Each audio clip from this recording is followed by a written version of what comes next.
দর্শক, থাম্বনেল দেখেই বুঝেছেন যে কোন বিষয় নিয়ে আলোচনা করব।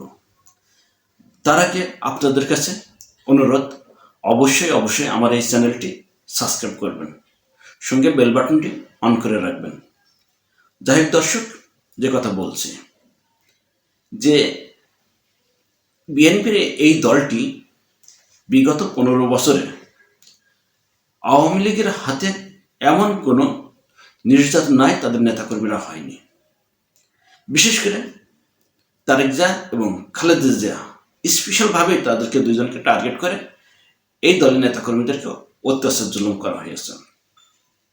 তারা অনেক জুলুমের পরে আওয়ামী লীগ সরকারকে এই দেশ থেকে তাড়ানোর, তাদেরকে ক্ষমতা থেকে নামিয়ে দেওয়ার সর্বোচ্চ চেষ্টা করার পরও তারা যখন পারেনি, ঠিক সেই সময় আমাদের দেশের এই ছাত্ররা এগিয়ে এসেছে।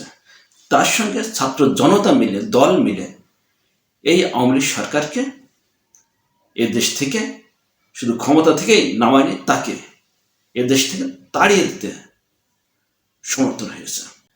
5ই আগস্টের আগে এই দলটির ব্যাপক জনপ্রিয়তা ছিল। জনপ্রিয়তা এই কারণেই ছিল কারণ আওয়ামী লীগ মানুষের অত্যাচার করত, মানুষের সেন্টিমেন্ট এই বিএনপির প্রতিতে সমর্থনগুলো চলে যেত। কিন্তু জিয়াউর রহমানের হাতে গড়া দলে যে জনপ্রিয়তা ছিল, খালেদা জিয়া যখন নেতৃত্ব ছিল যে জনপ্রিয়তা ছিল, বিগত 15 বছর ধরে তারা অত্যাচার জুলুম থাকার কারণে যে জনপ্রিয়তা ছিল, এই আওয়ামী লীগ যাওয়ার পরে তো তাদের সেই জনপ্রিয়তা আরও দ্বিগুণ হয়ে যাওয়ার কথা।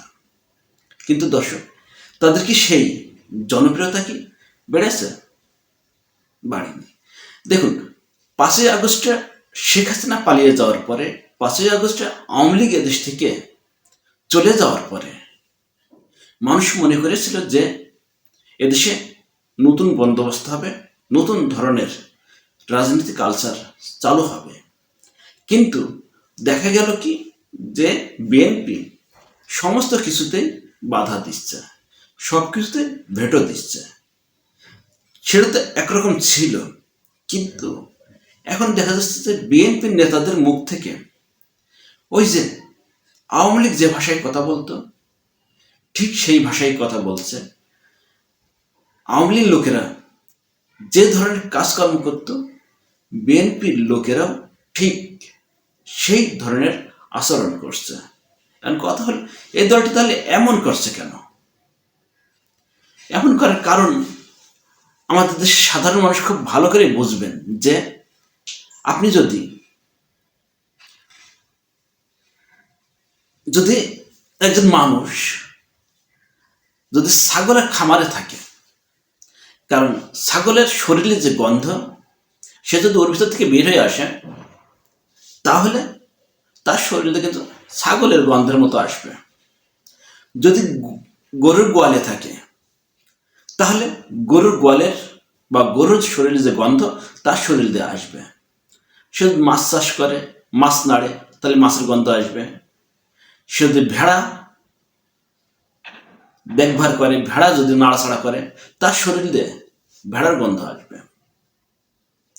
আসবেই।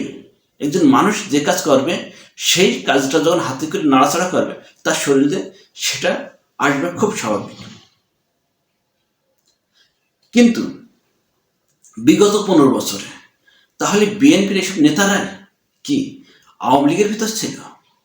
আওয়ামী লীগের ভিতর কি নাড়াচাড়া হতো, নাকি আওয়ামী লীগের সঙ্গে মিলমিশ করে চলত? যখন তাদের শক্ত কর্মসূচি দেওয়ার দরকার ছিল, যখন তাদের সব কর্মীদেরকে মাঠে নামানোর কথা ছিল, আমরা দেখেছি বিএনপির কোনো এক অজানা কারণে তাদের সেই কর্মসূচিগুলো আসতো না এবং তারা সেইগুলো মাঠে দিত না। মাঠে তো তার কর্মসূচি দিতই না, তাদের যে এইসব নেতাদের শরীর দিয়ে আজকে আওয়ামী লীগের ঘ্রাণ বের হচ্ছে, তারাও মাঠে থাকতো না। মাঝখানে কি হতো? কিছু সাধারণ কর্মী, কিছু সাধারণ মানুষ হতাহতের শিকার হতো। তারপরে তারা চুপ করে কেউ অফিসের ভিতরে বসে থাকতো, কেউ বাসা বাড়ির যেয়ে চুপচাপই বসে থাকতো, কাউকে আবার পরিকল্পিতভাবে আওয়ামী লীগ ধরে নিয়ে যেয়ে জেলখানায় রাখতো। এভাবেই কি বিগত 15 বছর ধরে বিএনপি চলেছে? যে দলটির জন্মই হয়েছিল জাতীয়তাবাদের পক্ষে, যে দলটির জন্মই হয়েছিল আওয়ামী লীগের বিপক্ষে, আজকের 24-এর পরে 25-এ এসে দেখা যাচ্ছে বিএনপির এই দলটির নেতাদের শরীর দিয়ে, কার্যক্রম দিয়ে, মুখ দিয়ে একেবারে হুবহু আওয়ামী লীগের এই ভাষাগুলোই তাদের মুখ দিয়ে প্রকাশ পাচ্ছে।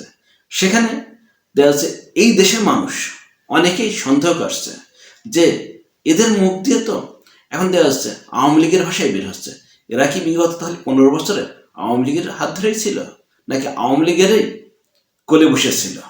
যাই হোক দর্শক, যা আলোচনা করলাম আপনারা তো দেখছেন, শুনলেন।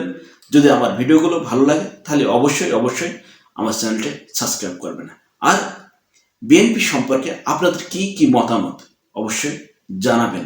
বিএনপি যে আজকে যে আচরণ করছে, এটা কি সত্যিকার অর্থেই এই বিএনপির আচরণের সঙ্গে যায় কিনা সেটাও জানাবেন। আজ এ পর্যন্ত, আল্লাহ হাফেজ।